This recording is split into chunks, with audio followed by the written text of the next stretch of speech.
Hello and welcome to another episode of Two Guys and a Chainsaw.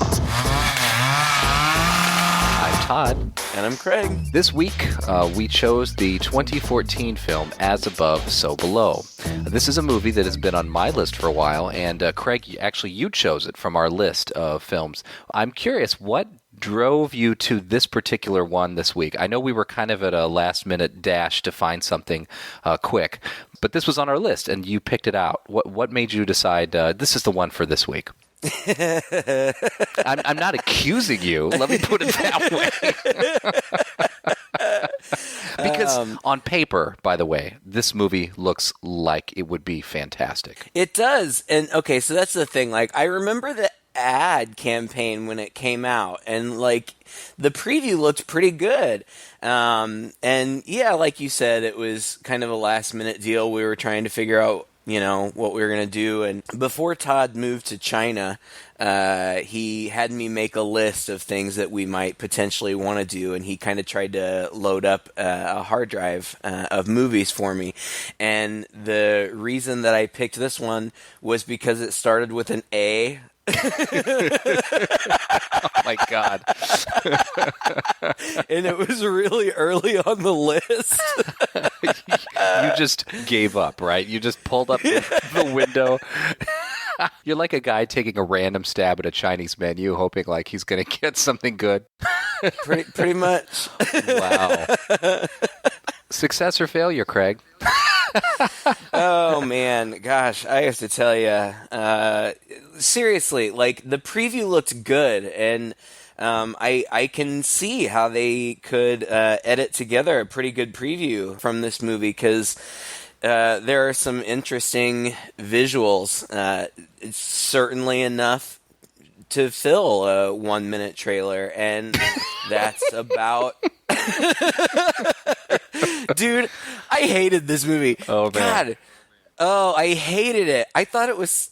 Oh, God. We'll get into the specifics, but I just thought it was like one of the stupidest movies I've ever seen in my life. Now, oh, it was horrible. I don't remember who put this on the list. I had this feeling when we started that it was me. Do you think it was you?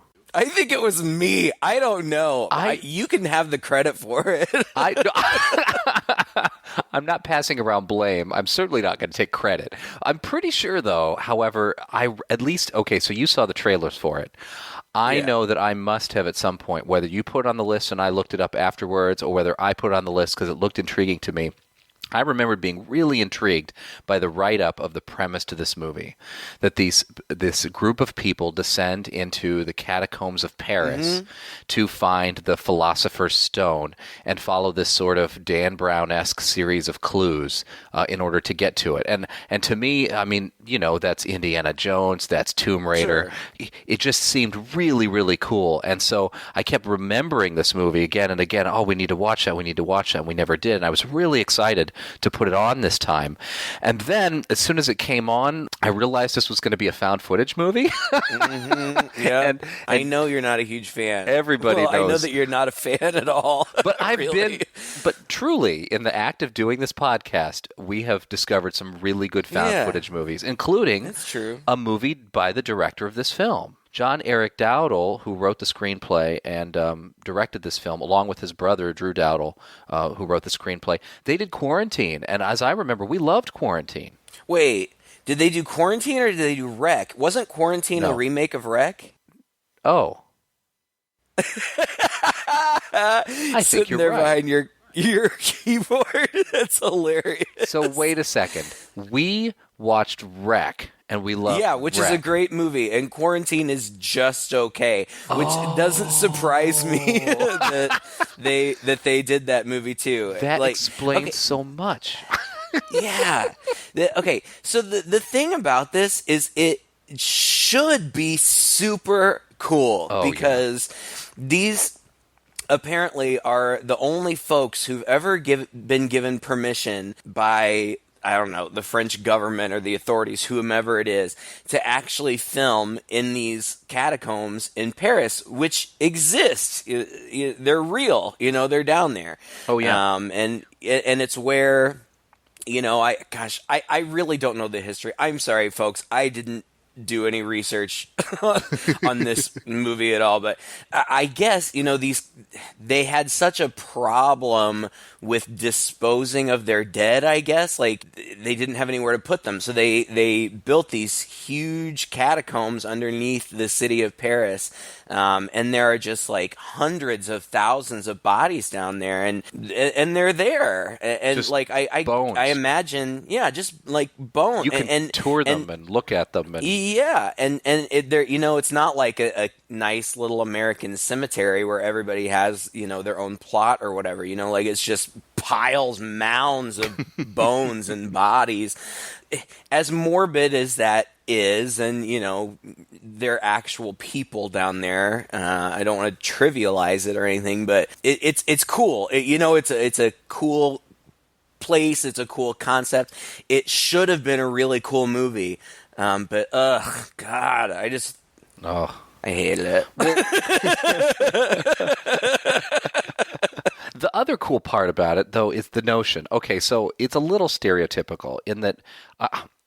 I shouldn't say stereotypical. It's a little derivative in the way that it kind of starts, and that is, in one sense, a knock on the movie, but it's also what I was looking forward to. If you like this sort of thing like I do, the Indiana Jones, the Tomb Raider, the Dan Brown type stuff, then you think you're just going to love this movie. It stars this woman named Scarlett Marlowe, which the name is a little silly, who is an... Is that her? Is that the actress's name? No, that's the name of the character, Scarlett Marlowe. Oh my God, who would actually name their child Scarlett Marlowe? No, the actress is Perdita Weeks, and she's older than she looks, actually, in this movie. She's in Ready Player One. She was Kira in Ready Player One that just came out. Oh. But she goes back to, like, Spice World. She was in Spice World. She's done quite a bit of TV. Actually, I really liked her. One of the things I could say about this movie is I didn't think that she was terrible in this. I didn't think she was fantastic, but I wasn't offended by her performance. Fair enough, but... Like, she's supposed to be, like, she's got, like, 7 PhDs. Yeah. And, well, her character, for sure.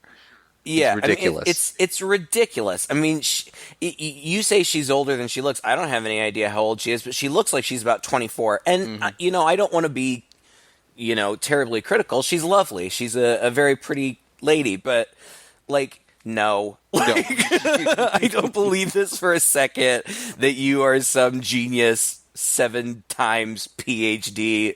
False. Don't buy it. Yeah. Just get down into the catacombs already. She has a British accent. She is such a Laura Croft ripoff. It's kind of funny. And down to the fact that apparently she's super rich, and she has a father who was an academic who was searching his whole life, apparently, for this philosopher's stone. Ended up killing himself. You hear all about this just kind of in the first few minutes of the movie because they're interviewing her, right? Right. The found footage thing. And she's a scholar, and like one of her degrees is in symbology, which I don't think exists, but that's the same thing that the Dan Brown characters supposedly has is a specialist in, and she studies alchemy or... Yeah, I mean, is it's that so a real thing? Like, no, of course it's not. It's like stupid. I mean, that might be something that like somebody specializes in if they're a history major. God. Yeah, it just I'm sorry. Like, I'm so naive, but like they are looking for this philosopher's stone that was invented by Nicholas Flamel. I legit thought that was all just made up Harry Potter stuff. Like, I was like, is this a Harry Potter movie? I didn't know that these were actually real things and real people.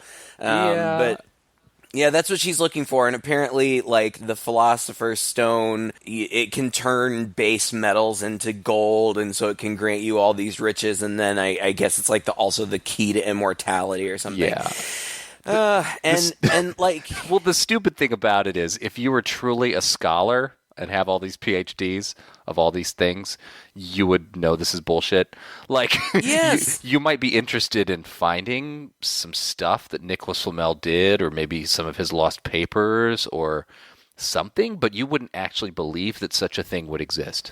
Yeah, and I'm jumping around, and I apologize, but like she hooks up with this friend, like they obviously have some history, which is alluded to early on, and then, kind of gets fleshed out later. Like, they have some sort of, like, romantic history or whatever. This guy named George, and she gets George to help her because apparently these inscriptions that she's found. It starts out with her, like, she's looking for something in Iran, and, like, it's a big deal that she's there because it's illegal for her to be there as a woman or something. But she finds these inscriptions, but they have to be translated. I didn't even understand what, like, they weren't in Aramaic, but they had to be translated through Aramaic or something, and, like, Aramaic is the one language that she doesn't speak, and so she gets her friend George to do it. And so they end up, like, she gets him, and he's reluctant, like, no, I'm not doing it. And he's like, okay, fine, I guess, because you're cute or whatever. Yeah. And what made me so mad, Todd, this is the thing that infuriated me about this movie, is that he translates this stuff out of Aramaic, and it rhymes in English. I know. That doesn't even make any sense. I know. I had my head in my hands at that point. I said, are you freaking kidding me? No, you're absolutely right. Winged vulture leads the way with brightest light in darkest day. Underneath the heavens reign. What is lost shall be regained. Halfway twixt the darkest gate and this tablet laid atop a parid fate. But this kind of gets to the point of why this movie just doesn't click, is because this should not be a found footage film. This is where, if you have very little money, but you have this awesome idea for this amazing globe-trotting adventure that, culminates in the Paris catacombs with all these riddles and these clues and things like that. That's a big-budget globe-trotting movie, right? Yeah. And if you don't have any money and you think, let's save some money by making this a found footage film, you're leading yourself down the wrong path. And this movie is the perfect example why this doesn't work. And also, unfortunately, it kind of lays bare how stupid all of these movies kind of are if you really try to think through them logically and put them in reality. Mm-hmm. The way that this movie starts with her going in, it's kind of exciting. She finds the thing or whatever. And then she's having this dialogue with the cameraman about the thoughts off the top of her head about how it's in Aramaic and whatever. And he's like, do you speak Aramaic? And she's like, no, but I do know someone who does. But George does. Yeah. And, at this point in any other movie, like an Indiana Jones movie or whatever, I mean, this is so cliche, right? Suddenly you'd be like whisking away like halfway across the globe. Yeah. And you'd immediately be thrown into there's somebody working on some crazy ass thing somewhere else, right? Some hyper genius, whatever, who has his own thing. And then the protagonist of the story comes in, and it's clear that they have this history that goes back, that's just implied by their dialogue, right? Mm-hmm. And so they try to do that same thing here, but because it's a guy shooting all this with a handy cam, it doesn't come off. Mm-mm. So they go to this church, which is apparently where this dude is working, and the dude's name is George. George. And she breaks in the door. And the guy's like, dude, you're breaking into the church. What are you doing? She's like, whatever. I got to go up and see him. She climbs the stairs up to the top where this guy is working on these church bells. And, he comes out, and he's played by an actor named Ben Feldman. And I was like, I know this guy. I know this guy. Like, I've seen this. He was a really good character in something. He was in Mad Men. Did you watch Mad Men? No. Oh, fantastic. He was handsome, though. Oh, yeah. He looks like he could be Robert Downey Jr.'s like son or something, I think. Mm-hmm. Yeah, good-looking guy. Yeah, he played one of my favorite characters in Mad Men, Michael Ginsberg. Anyway, I was like, oh, yeah, it's that guy. I really liked him, and I was kind of surprised to find a guy I recognized in this movie, to be completely honest. And, he comes out, and he's all dingy and dirty, and he's, like, been working on the bells. Hi. How are you? Whatever it is, I want nothing to do with it. I didn't even I'll say save you the anything. time. No. Who's this guy? Who are you? I'm Benji. Oh. He's making a documentary about my search for the stone. Of course. Do yourself a favor. Stay far away from this one. I just need to ask you one favor. Just one favor. Benji, did she mention to you the last time we were together I literally wound up in a Turkish prison. Oh, George, it was not a prison. It was more of a jail. But all this is filmed by, like, again, a guy, like he's filming two people talking at a party. And then finally, like, the bells start ringing and he runs outside and he looks down and looks up in joy at the bells ringing, and the camera zooms down at some people who seem shocked down in the street looking up, and she makes some comment like, "Oh, wow, they look so surprised." And he says, "Yeah, that's the look of these people who haven't heard their bells, their church bells ring in 500 years or something." So, like, he's this amazing mechanical genius who fixed the bells for them. And once again, in any other movie, this would have been like, "Oh yeah, this guy's cool." This kind of punches it. But again, it just doesn't feel cinematic. No, and it plays out to nothing. Yeah, like the fact that he, has all this mechanical skill or whatever never comes up again. These characters, and I feel like they tried to give them depth, like that actually is central to the plot in the end, that they have these backstories, but it just seems so forced, and like they they're so flat. And like that guy, I think it's the guy who's making the documentary about what? I don't know. Like, he's just following this girl around with the camera. Benji, like, one would hope that he would be an interesting character, but he's not. He's just the guy behind the camera who follows them around. Like, you don't even see him until halfway through the movie. Seems like. No. And so then they hook up with, like, they have to find, I don't know, some, like, cool hipster. I mean, what do you even say?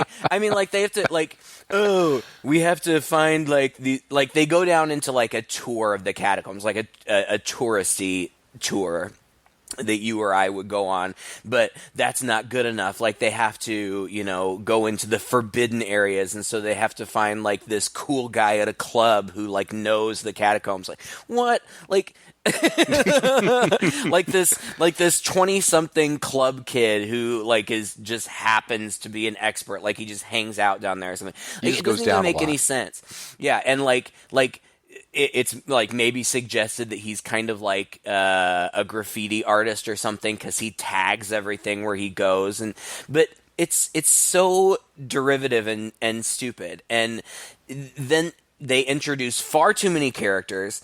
I couldn't even remember. Like, I did. No, I didn't even know, like who all was in the group. An hour into the movie, I didn't even know who all was down there with them. Like, I don't even. Me too. I swear to you, there was at one point toward the end when there were only 3 of them left, and one of them walks away, and I was like, "Who was that guy?"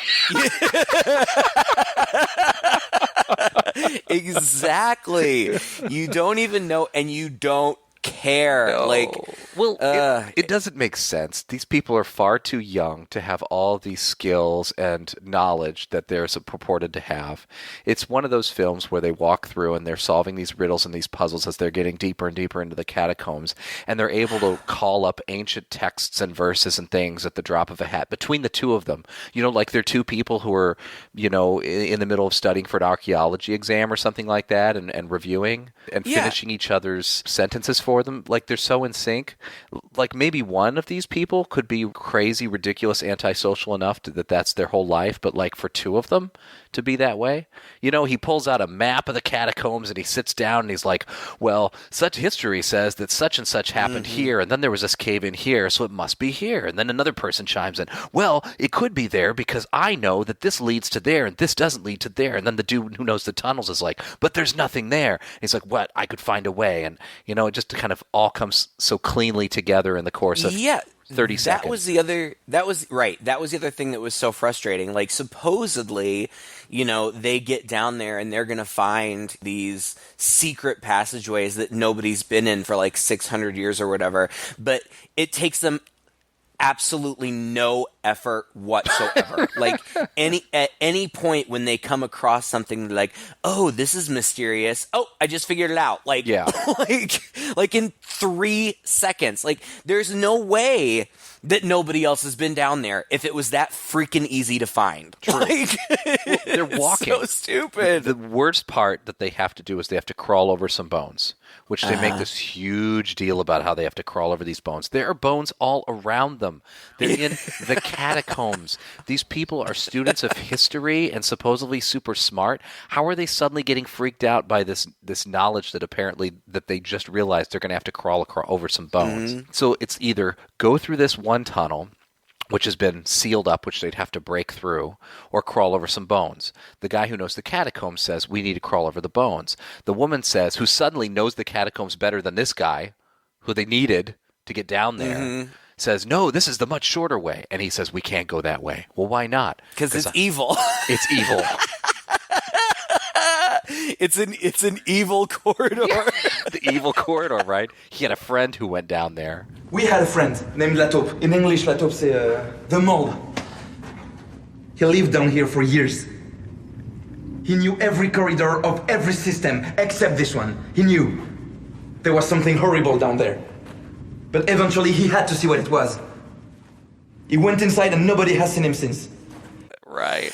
Oh, and my God. you know, here's another thing where it really should have been a very cool premise. Now, I'm not very schooled in this area. I've never read Dante's Inferno. Like, I know, you know, the general things about it, like the 9 circles of hell or whatever. But okay, I lied. I said I didn't do any research. I was just going to say, read. you're going to bring this up, aren't you? I know. I did read the IMDb trivia briefly because it was long and I didn't care. But so, like, supposedly, you know, like they're supposed to be descending through the 9 levels of hell. And when you read about it in the IMDb trivia, it sounds interesting, but it doesn't read in the movie at all. It like, doesn't. I didn't get that at all. No. When they're down there, they keep seeing weird things, but because it's all, you know, handheld camera, it's all found footage, like, you just get these very, very brief glimpses of, like, spooky things. Oh, for you know, a split second I saw a creepy kid in the corner, or for a split second I saw some guy that we've never seen before sitting in a chair. Like, but in watching the movie, I had no idea what was going on. I had no idea who that was supposed to be, and it was so fast and it was so dark, and it didn't matter. No, Yeah. and it didn't really play out very much at all. I mean, eventually what happens is, like, supposedly, and again, even in reading about it, I'm like, oh, that's what was going on? Like, I guess all of these people in descending through these 9 layers of, or levels of hell or whatever, they all have some sin that they're concealing. They have to either acknowledge it and repent for it, or they die. And so some of them die and some of them don't. And Yeah, and none of that is even remotely obvious or even remotely necessary to start thinking about until the last 10 minutes of the movie. Right. So unless you go back and you read the trivia on the IMDb page about all of these interesting connections to Dante's Inferno, you would never know. And like you said, it doesn't even matter. Mm-mm. And that's one of the problems with this movie. I'm just thinking, like, okay, take a Dan Brown, take like Angels and Demons, right? Mm-hmm. Part of the fun of that movie, there's like this path of the Illuminati that they're following, right? And they're going to all these different sculptures and places around Venice. Like, that's the point of the film, right? Mm-hmm. And you're learning about it along with the characters. And so you're able to kind of solve these puzzles and maybe try to get ahead of them or try to piece things together, or at least, you know, there's a satisfying aspect of going through the mystery with them. Sure. What's the point of basing this on Dante's 7 layers of hell or whatever if you as the viewer can't kind of go through this? You know, there's no point in this movie where anyone says, and a good point would have been when they go through an area that says, abandon hope all ye who enter here. Mm-hmm. You know, they even make mention, is this the gateway to hell or whatever, and you're kind of thinking that maybe that's the direction this movie is going. These PhDs in 5 different things who seemed to know everything about everything else, could have started piecing together this aspect of the mystery of what's happening and maybe making mention of it. And I actually kind of would have gone along with it. You know what I mean? I would have respected the movie more if that wasn't some fun little writer's thing that that they just kind of did and hid from the audience, as opposed to it could have been an aspect of the plot that would have pulled me through it and kept me engaged and kept me interested, and that and it would have at least given me a reason for all this stuff that's going on. But like you said, it just seems like a bunch of random crap. Yeah. And it's derivative, and that's the thing. It's just... Yeah, and I don't know if we were supposed to be... Like, I schooled can't in even Dante's tell. Inferno enough to be able to put that together. Right. Like, I can't even tell if we're supposed to be in on it. I can't tell if the characters are in on it. Like, I didn't get the sense that they even really understood what was happening. To be fair, I guess there are some interesting visuals, but you can't just throw together... I mean, I guess you can. They did. You just throw together a few interesting visuals and then like try to tie that together and call it a plot, because it's just not like. Yeah. And because it's so obscure and you're really not sure what's going on, and they try to explain things, but I feel like they explain things after the fact. They're in these underground catacombs, and part of them are underwater, so they have to like swim around in these catacombs and stuff. Again, it sounds great on paper, but it's just boring. When they're underwater, like, some spirit or something grabs somebody, and then we find out later that George's, I think, brother drowned, and that's what he feels guilty about because he left him behind. Not intentionally, like he was going to get help or whatever, but he got lost, and so like that's his sin, like he abandoned his brother or whatever. And at some point there's a car on fire and somebody burning up in the car. All of this down in the catacombs, which again, they took a freaking car down into those catacombs and set it on fire. Like, that should have been super freaking cool, but it was just so random. Like, what is happening? Yeah. Like, I don't even understand. I felt like the supernatural stuff almost was more of a letdown than the stuff that preceded it. We talk about The Descent and how much we love The Descent. Yeah. And I think at least I think both of us maintain that some of the scariest stuff that happens in The Descent is before the monsters even come out, right? Yeah. It's just the atmosphere, it's the claustrophobia, the cave-ins, the fact they can't get back and they're trying to get... it's just super messed up, and you can totally relate to it. They're in the catacombs under France, and somehow they managed to make this seem boring. Like you're just wandering around through a haunted house. And at first, I was trying to get into it. I was thinking it was going to be kind of like The Descent, in that the first half was going to be these puzzles and these clues that they had to piece together. Second half would be supernatural, but I'd probably enjoy the first half the most, like a computer adventure game, like these puzzles. But that just highlighted how lousy this whole... First of all, I think the scale of it. If you're going to do a movie like this where you're going in and there are these ancient people who've built all these clever traps and these puzzles and things to hide, their treasure, it's got to be at a bigger scale. I think I'm convinced of that now. It just has to be. There's got to be a point where you wander into a giant room that's 15 stories tall, that's hidden under the earth, that nobody's seen for hundreds of years, with things you got to swing across and crap, One-Eyed Willie's ship or whatever. The pit, the snake pit in Indiana Jones. Like, you've got to have big set pieces like that. And this movie doesn't have anything like that. And so it's quote-unquote big set pieces when they're going through. It's just like another room. Well, and that's the thing. Gosh, I'm not going to try to give this movie too much credit, but maybe that was some sort of, a limitation based on what they had available, because, they really were down there. Maybe... And, as cool as it is that they were really down there, maybe it would have been wise of them to film what they could down there and then also have some big set pieces, because ultimately, like, they'll go into a room and then they'll crawl over some bones or like swim, through a flooded tunnel or something, and then it's like, look, we're back in the same room we were just in. Yeah, you are, and that's not at all interesting. Like, that is boring as hell. Yeah. And then they'll go into these rooms, and there'll be some riddle. It's like, it's a dead end. No, there's got to be a way. Look around. And there's a scarab, like, carved in the wall. Scarab. Egyptians. Pyramids. Pharaohs. Didn't pharaohs have some kind of like a strange way of hiding the tombs?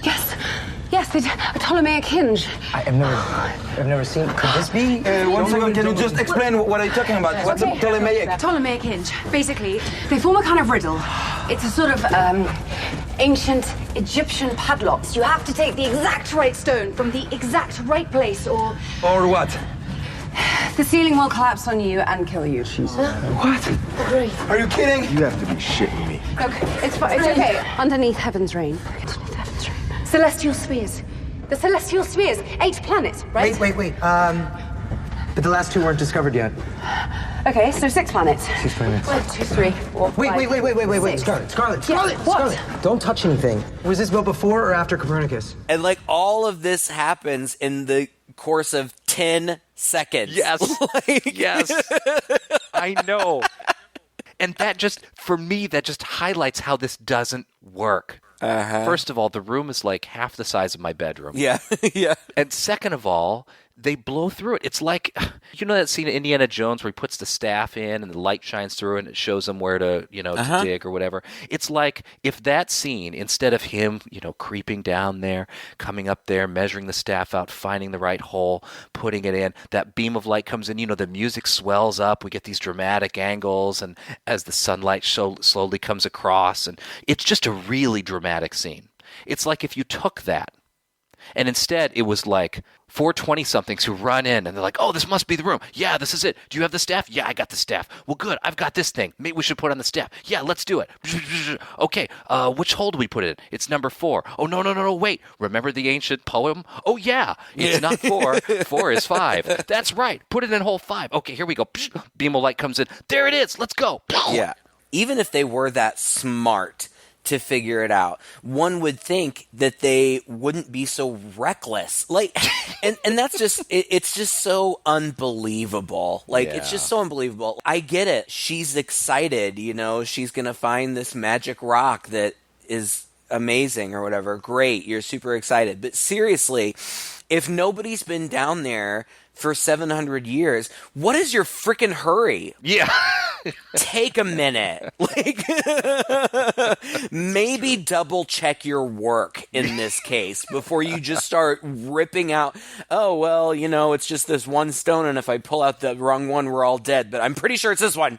Like, come on. And the other people who are down there with her are just idiots, and like, no, don't do it. Oh, I get it's fine. Thank goodness that worked. That's right. And it all just seems so lame because it's shot through somebody's handy cam. Yeah. And their head, like he puts head cameras on them, and I don't hate found footage, and in fact I've recently watched some found footage movies that I thought were, pretty creative, and especially if you're working on a small budget, it saves a lot of money. Sure. It can be effective, but you're right. It just didn't work here. And if this movie had been good, which I think that it had the potential to be, it wouldn't have been found footage. It would have been, more traditionally shot, and I think that could have made it better. As it turns out, it doesn't really matter because it was so poorly written. Like, God, I just can't get over it. Sorry, guys out there, like, that I'm being so negative about it, but honestly, we watch a lot of movies that we go in knowing they're going to be bad, and that's okay, and can even be fun sometimes. But it's kind of like this movie just didn't have any excuse. Like, you seem like you've got a decent budget. You were given permission to actually go down into this historical site. Cool concept. Yeah, you just failed miserably. Congratulations. And I have to say, while we're on the subject of the format not working, this has to be another one of those where if I had seen it on a big screen, I would be losing my lunch. I mean, the camera whips around so much. But I was watching on a small computer screen. Thankfully, I didn't plug it into my bigger TV, or else I think, I would have had to take a few pauses in this one. And that doesn't normally bother me too much, but in this case, it was just so obvious that it did bother me a little bit. Well, and the jerking around doesn't typically bother me all that much, and it didn't bother me in a physical sense in this movie either. But as the camera was jerking around so much, like I said before, every once in a while you'll just catch a glimpse of something that's supposed to be scary, like something that's not supposed to be there.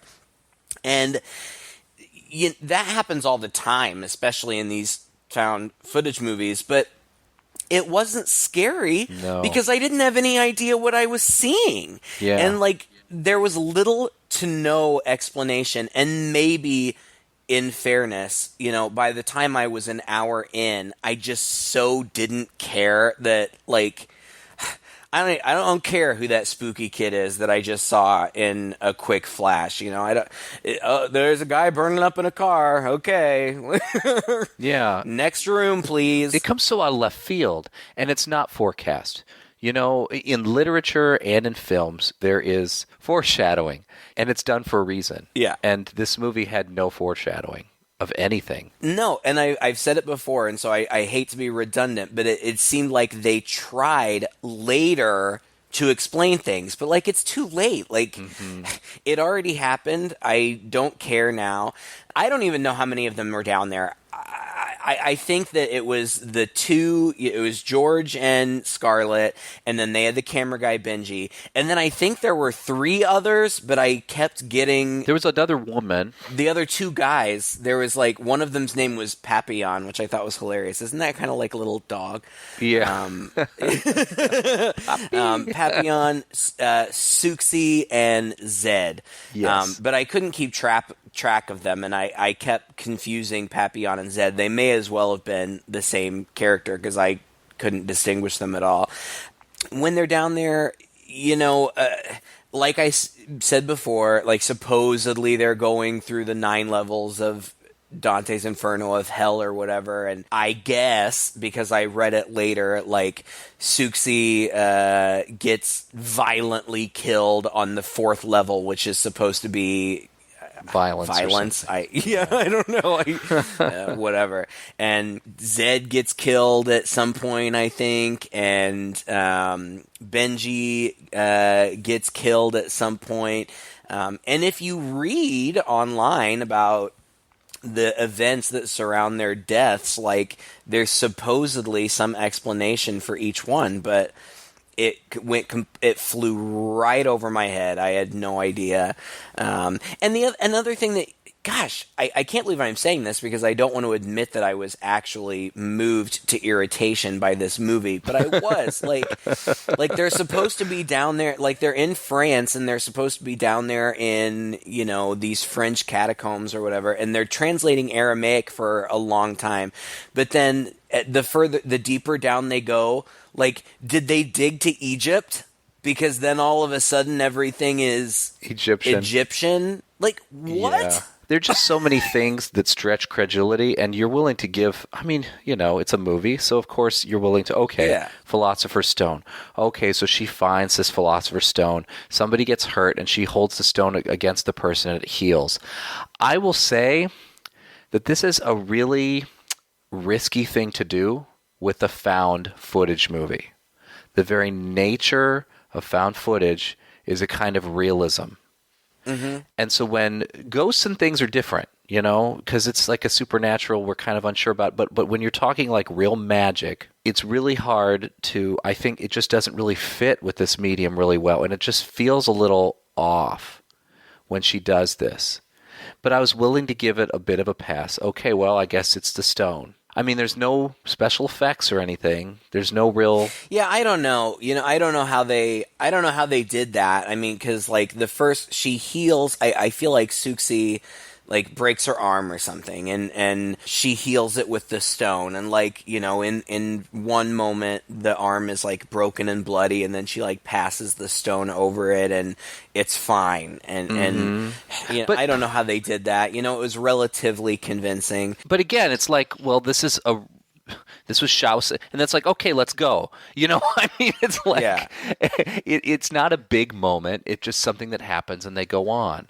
Later on in the movie, they discover that she doesn't have the real philosopher's stone. Yeah, just kidding. That I accidentally grabbed a fake one. Like, So why did it heal her at first?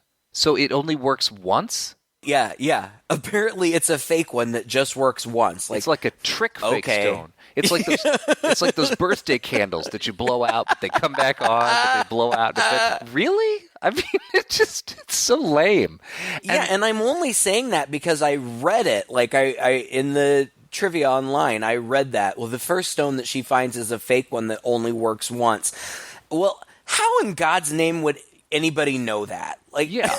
I don't know. And maybe I wasn't paying close enough attention, because seriously, by that point, I was pretty much tuned out. I'm like, oh my God, just be over already. I'm done. And what sense does that even make? Like, you create a stone that can heal people, and then you'll create a stone that'll heal people once. Like, really? What kind of amazing... like, that seems like it would be even harder to make than the stone that heals people all the time. Yeah, at some point when there's only the three of them left, when it's just Papillon and Suxi and George left, George gets hurt, and she's like, I just realized this isn't the real stone, it's just a fake one, so I'm gonna have to run back and get the other one. And like, she runs back. They have spelunked through this huge shaft. I know. Then she climbs up like she's a freaking American Ninja Warrior or something, and all this stuff. yeah, and just like runs back and grabs it. Like they've been making their way through these catacombs for the whole movie, and there's, oh, hold on a second, I have to run back, and she just runs back really quick. And I don't know if it was supposed to be symbolism or what, but like she gets there and like she's looking for the real stone and she can't find it, but she finds a mirror and she looks at herself in the mirror. And again, just from reading the trivia, I read that the philosopher's stone is not an actual concrete object. It's inside you. Like, okay. Well, then I guess you just wasted a whole lot of frickin' time down in those catacombs. She just needed to look into a mirror and believe in herself. Which is, I think, exactly what it said in the trivia. So she goes down, and now she is the Philosopher's Stone. She can heal by the touch of her hand. Okay. So there are two things that... Okay, I laughed out loud. First of all, I was like, you were kidding me that she's really just going to blast through all this. I thought for sure that she was just going to get more and more lost. Couldn't believe that actually happened. But a couple scenes before this, they had gone through this harrowing experience where there were these faces coming out of the rocks. Mm-hmm. And the whole reason that he's injured is this big rock monster thing. Like, it's like a guy, it looks like a rock person, rock zombie or something, comes out and attacks his friend. And so as she's running back through all this, she blasts by Satan in the Satan chair. She blasts by all this. And then, like, the rock monster's in front of her, and it's like she just punches it or something. And it falls down, and she runs past it like it's just nothing. And then she comes back from the thing, and again, rock monster comes in. Poof, she just punches it and runs by. It all happened so fast that I didn't even notice. I didn't even know what was going Twice. on. Like, I was I was reading the stuff online, and they're like, "Oh, and then there was Satan in the Satan chair." I'm like, "There was?" Like I didn't even remember. Gosh, Oh. it's The other so thing, silly. The other thing that's so stupid is when he tells a story about his friend Latop or whatever who went down there and they never saw him. Yeah. He was down there 2 years ago. And after they crawl through the bone shaft, and two things happen. There's another person down there, and it's this guy. Yeah. And he's like, "You're here? I thought you were dead." Nope, I'm not. Okay, we'll follow you. Like, really? What the hell? I know. God, there were so many things like that. Like, even when they very first go down there, one of the first things that they encounter is like some group of people holding like a black mass. And the guy who's leading them down there is like, There is always some weird people down here. Writes it off. like, oh yeah, don't mind them. They're just having a black mass. They do that. They do that. There's weird people down here, like my friend for the past 2 years who just been wandering. Yeah, so some of them die, some of them don't, and then eventually, like, they get to another shaft, which I'm sure is just the same shaft that they've gone down like 4 times already. And somehow they figure out, the girl, because she can just figure out anything at the drop of a hat. She's like, oh, we have to jump in there. And they're like, you're crazy. It's a big, huge shaft. And they're like, no. Or we have to confess our sins and then jump in there. And they're like, okay. I don't know. George confesses that he, again, inadvertently left his brother to die, like he was going to go get help, but he got lost and he didn't get back in time, so that was his big sin. And Pap says that he has a kid, but he has denied that it's his, and that's his big sin. What was hers? I don't even. Oh, her dad tried to. Her dad committed suicide, and She didn't take his phone call. yeah, he had tried to call her, which I guess maybe explains the phone that was ringing down there in the catacombs at some point. Oh, good point. Thank you for putting that together for me. Because, and I'm thinking, you're in hell. You're supposed to confess your sins. How do you know which of your sins you're supposed to confess? Yeah. Is each of these the worst thing that they've done? Are they only supposed to confess was gonna say. one? Do they need to go through a laundry list? Shouldn't you do at least 2 or 3 in case those are the ones that matter? And if those are the worst things that they've ever done, they're pretty decent people. They're really great. They don't deserve to be going through hell in the first place. I neglected to take a phone call. Yeah. Oh, gosh. So they confess their sins, and then they jump in this hole, and like it's 10 seconds of what looks like falling. And then I don't even know, they end up in like some room or something, and like I think the hole closes up behind them, so they're kind of freaked out about that, but they realize that there's some sort of hole in the floor, but it's covered with what ends up being a manhole cover. But they're trying to pull it up, but it won't come up, and then they realize if they push it, it will go down, and like when they push it, they can see light coming up or whatever. And again, in theory, this is kind of a cool concept. Like what happens is, and I guess this comes from the Inferno. You know, after you jump down this pit in hell or whatever, then gravity is reversed, and that's what happens to them. Like they're pushing down, but when they come out on the other side, they're actually coming up out of the ground. And they come up out of the ground, apparently in Paris. Apparently everything's, normal. I kind of expected it to be a fake out. Like, I expected them to, like, be, really stuck in some sort of hell world or something. I don't know.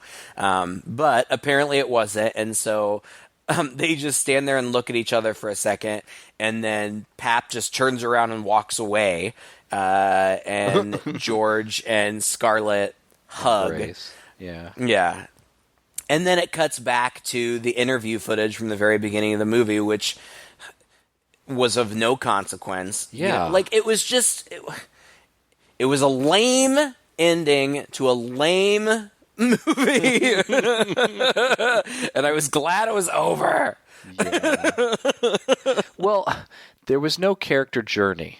There was supposed to be, I guess, they all came to terms with their sin, except they did it in the last 2 minutes. Mm-hmm. And until then, none of this was really leading them to that.